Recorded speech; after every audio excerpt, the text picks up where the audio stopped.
Hey guys, it's Amy, the relocated tourist, coming to you live from my driveway. This is the 8th attempt at this video. Why? Because either my kids have been coming and leaving to and from the house, of course I'm in the driveway, or the FedEx man just showed up in my last video and so I had to take care of that. So let's try this one more time. It is December 5th. 2019. It is a Thursday here in Orlando, Florida, obviously everywhere. And it is my dad's birthday. So happy birthday, Dad. I'm so excited to see you next week and to celebrate you and your life and your birthday, Christmas. It's gonna be great. So I'm very excited. It's also Walt Disney's birthday. So I always thought maybe that was kind of a connection with me, that my dad and Walt have the same birthday. So happy birthday, Walt Disney. And also, in our household tonight, we celebrate St. Nick coming.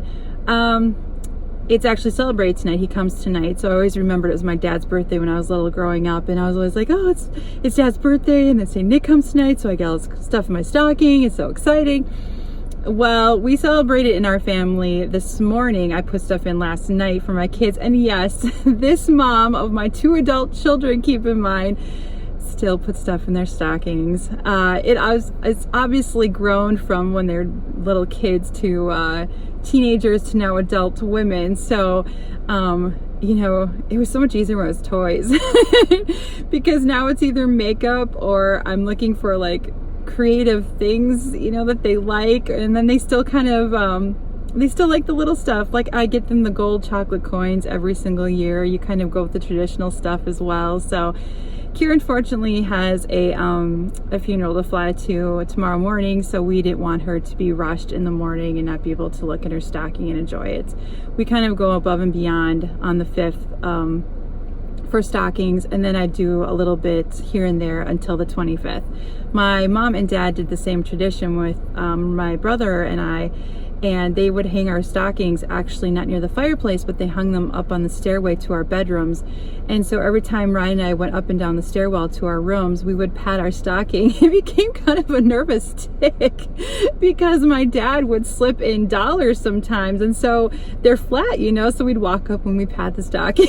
We'd walk to our room and then I go to the bathroom, then I walk back downstairs for a snack, pat the stocking, yeah.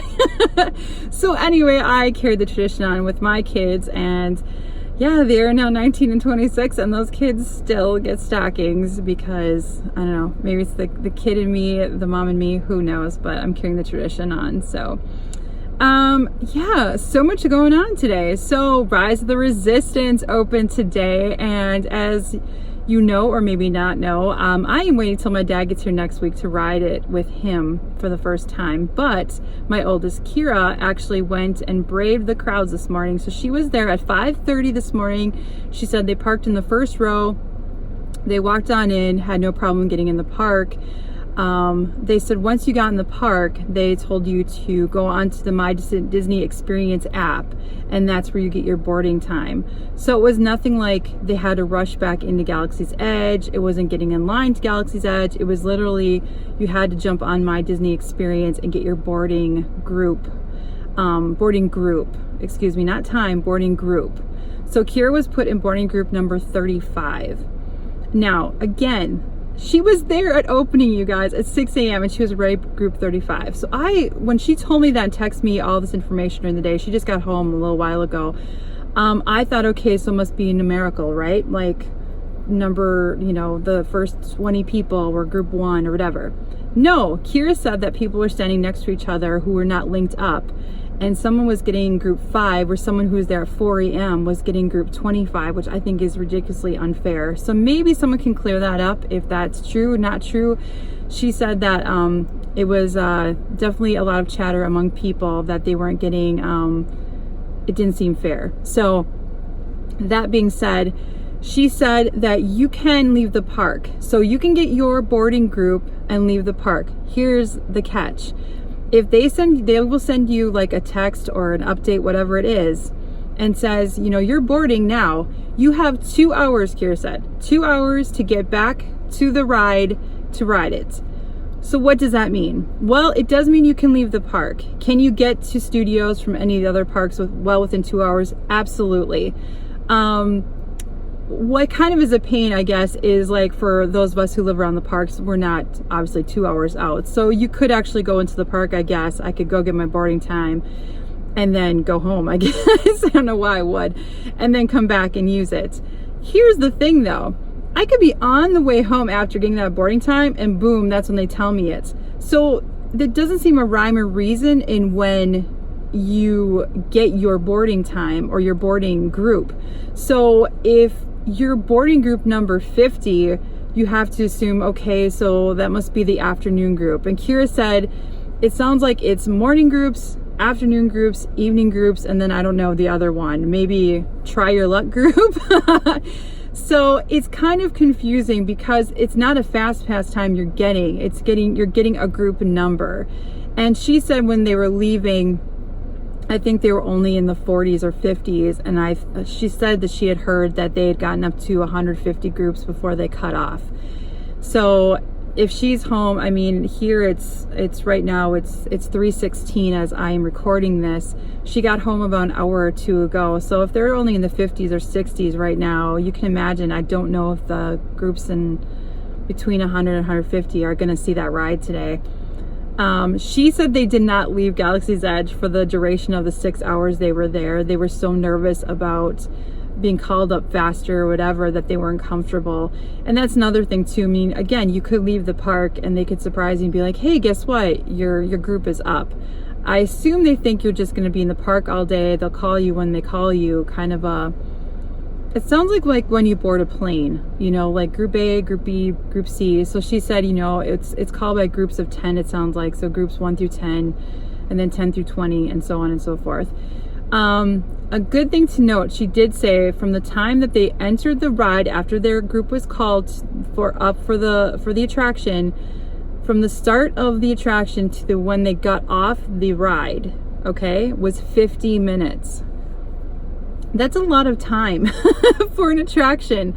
So keep that in mind if you are making dining plans around this ride, anything fast passes. 50 minutes is a long time for one attraction.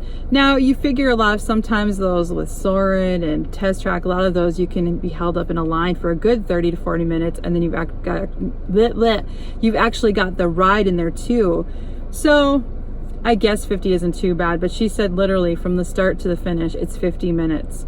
And that's without the whole walking in the park, getting the boarding time, all that stuff. So there's my little mini report on Rise of the Resistance. I'm excited. Kira said it blew her away. She said there's before Kira, Rise of the Resistance, and there's after Kira, Rise of the Resistance. So she absolutely loved it. So I'm super pumped. I'm hoping now. I'm worried about Dad coming next week. I'm gonna have to figure this out if I'm gonna have to walk him into studios that morning. Hopefully get a boarding group, and then I don't know. I'm worried we'll get called during other things I have planned with them. So this makes me a little bit nervous about how I'm gonna plan around this. I don't know how it's gonna be difficult for a lot of people actually to plan around. So this will be interesting.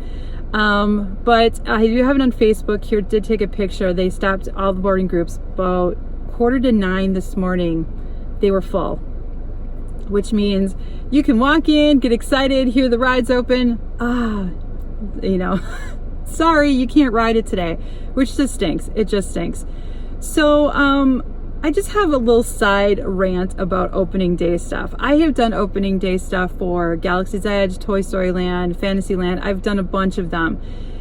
So a lot of us, like me, a lot of people, we go there and we get there at 4 in the morning, 3 in the morning, whatever it is, super early. We're the diehards. We're there to ride it like Kira was this morning. I've done it for Galaxy's Edge. You know, Kira's done it for other theme parks in the area. That I feel is when I want to see all the characters out. I want to see those fireworks.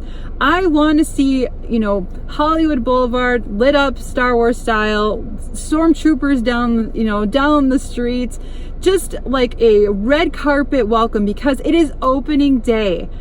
What I can't stand, even if I was invited or not to these press events yesterday, is they had, I guess, you know, the TIE fighters or whatever, they were flying over Star Wars. They had fireworks. I know that this is our first, the Rise of Resistance is opening here first in Orlando and then second in Disneyland in California. But it was flipped for the other ride for Smuggler's Run. California opened it first, and then the whole park, actually, Galaxy's Edge, and then we were second. But that being said, come on, Disney. I mean, opening day, fireworks, something big, the red carpet even. A red carpet would be cool. But when you make it such a big deal for the press and not for the diehard fans that are there day one, it's just, I don't know. I was disappointed in the Galaxy's Edge opening for just a little bit of the fact that I thought that there would be tons of characters, Star Wars characters out. I thought there'd be tons of, just a lot more by Disney. You know, I did expect fireworks. I did expect a countdown. Everybody walks in and they just do it for the press events now. And I just think it's unfortunate. So rant over. Anyway, let's get to Disney Days of Giveaways, the 12 Disney Days of Giveaways. It is number 4. Yes, number 4. So as you can see, my amazing hat has the Star Wars characters on it. So in honor today of Rise of Resistance, even though this isn't actually from the Rise of Resistance, but it's of the Star Wars world, and it's actually from Smuggler's Run, I consulted with my family because I wasn't sure, was this a great giveaway or not? I think it's amazing. I think it's from the 2000 series. It's not from the 1980 series, but yes, I am giving this away. So here it is. I picked this up. It is the Millennium Falcon. Yes, that is correct. You get it as it is. It has little legs underneath that flip down. You got this little guy here that moves around. If you guys can see it, there it is. It's awesome. This back thing opens up. Yeah, so there you go. You get the Millennium Falcon today. I actually had something different planned for today, and it just didn't seem as exciting. And with all the Star Wars stuff today and December 5th and whatever, so and in honor of my dad's birthday, because that Star Wars is a thing we share, yeah, it's the Millennium Falcon. So what is today's question? We're gonna go down the Star Wars route today. What is your favorite Star Wars movie? Mine is actually Return of the Jedi, because I fell in love with those darn Ewoks.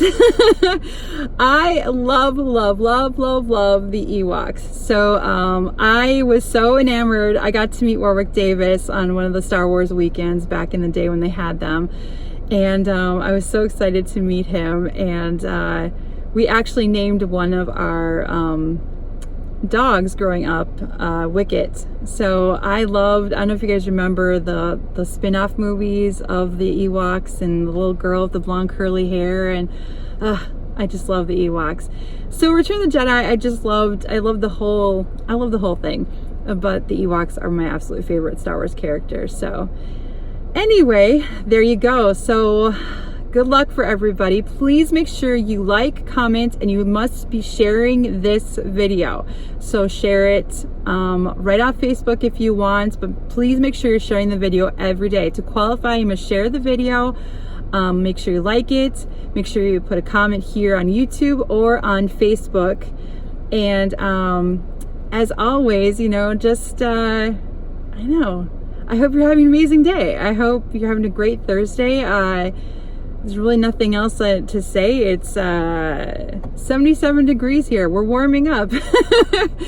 So I hope you guys have a great day, and I will see you tomorrow for number 5. All right? Have a great one. Bye.